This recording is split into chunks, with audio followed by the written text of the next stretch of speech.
శ్రీమాత్రే నమః. నక్షత్రాల గురించి తెలుసుకుంటూ ఉన్నాం కదా.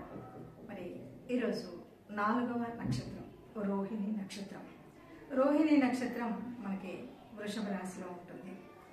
రోహిణి నక్షత్రం అది దేవుడు అంటే మనకి చంద్ర నక్షత్రం అంటారు. ఇదే నక్షత్రంలో శ్రీకృష్ణ పరమాత్మ కూడా జన్మించాడు. ఇక్కడ నక్షత్రం తెలియని వాళ్ళు అంటే జన్మకుండలి ఎవరైనా తెలియని వాళ్ళు ఉన్నట్టయితే వాళ్ళు ఎలా తెలుసుకోవాలి అంటే వా వి ఓ అనే అక్షరాలతో మన పేర్లు ఉన్నట్టయితే అది వృషభ రాశిలో ఉన్నటువంటి రోహిణి నక్షత్రానికి చెందినటువంటిది అని చెప్పచ్చు.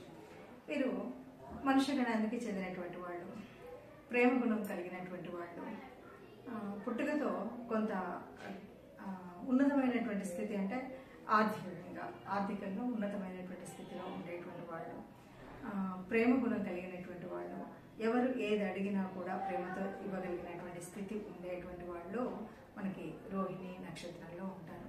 ఇది ఒక రకంగా చెప్పాలి అంటే ఎంతటి ప్రేమైనా పంచుతారు. ముఖ్యంగా ఇందులో మనం ఒక విషయాన్ని గమనించవచ్చు, స్త్రీ పురుషులకు కొంచెం తేడా ఉంటుంది. ఈ నక్షత్రంలో ఉన్నటువంటి స్త్రీమూర్తులు అయితే కనుక చక్కగా భర్తతో కలిసి ఉండేటువంటి వాళ్ళు, చాలా ప్రేమ గుణం కలిగినటువంటి వాళ్ళు, ఇంట్లో ఉన్న పెద్దల్ని సరిగ్గా చూసుకోగలిగినటువంటి వాళ్ళు, చక్కటి సంతానానికి తల్లి అయ్యేటువంటి యోగ్యం ఉన్నటువంటి వాళ్ళు ఈ నక్షత్రంలో పుట్టినటువంటి స్త్రీమూర్తులు ఉంటారు. ఇక పురుషుల వరకు వచ్చేటట్టయితే చక్కగా అందరికీ ప్రేమ పంచగలిగినటువంటి వాళ్ళు ఉండడమే కాకుండా ఆకర్షణీయమైనటువంటి ఒక చక్కటి కళ్ళు, అందమైనటువంటి కళ్ళు, చూస్తుంటే మళ్ళీ చూడాలనిపించే విధంగా ఉండేటువంటి స్థితి ఉంటుంది. అయితే వీరిలో ఎంతో ఓపిక ఉంటుంది, శాంతం ఉంటుంది, అన్నీ ఉంటాయి. కానీ చంద్రుడి కళలు మారినట్టే అప్పుడప్పుడు కోపం కూడా అంతే స్థితిలో ఉంటుంది.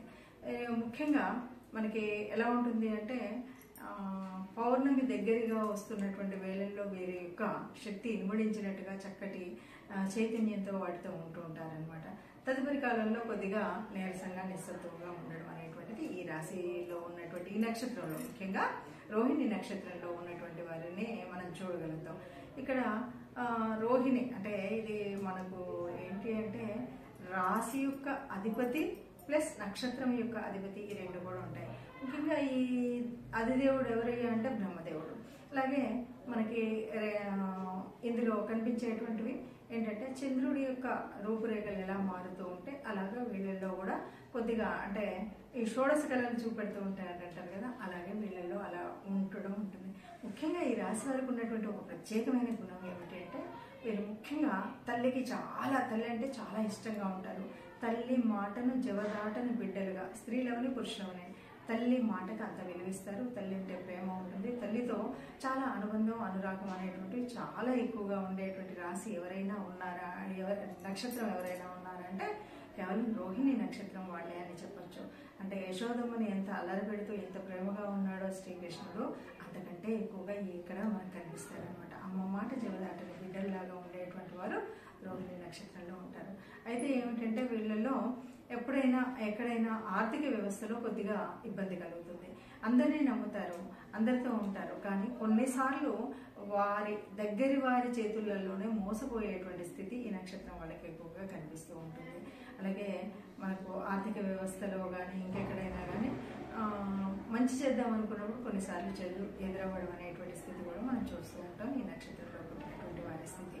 కాబట్టి ఈ నక్షత్రం వారు మరి ఎలా ఉండాలి, ఏం చేయాలి, ఎట్లా అంటే ఈ నక్షత్రానికి ఒక నక్షత్ర వృక్షం ఉంటుందండి. అది నేరేడు చెట్టు, జంబు అంటారు కదా.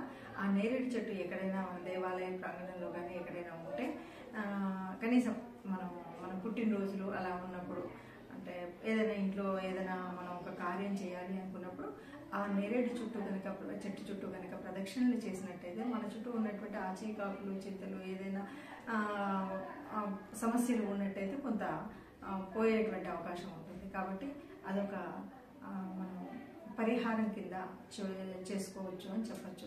ఈ నక్షత్రంలో అంటే ప్రేమ గల గుణం ఉంటుంది. అలాగే కోపం వచ్చినప్పుడు చాలా కోపంగా ఉండేటువంటి స్థితి కూడా ఉంటుంది.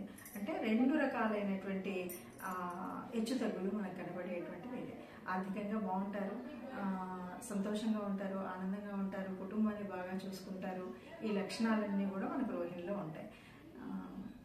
ఇలా ఇప్పుడు నేను చెప్పినంత వరకు ఈ నక్షత్రాలు అంటే ఈ నక్షత్రంలో ఉన్నటువంటి గుణగణాలు కనుక మీకు ఈ రోహిణి నక్షత్రం అయితే ఇది కలిసినట్టయితే కలిసిందా కలవలేదా ఎంతవరకు కలిసాయనే విషయాన్ని కామెంట్ రూపంలో చెప్పండి. ఇది నచ్చితే లైక్ చేయండి. నమస్తే.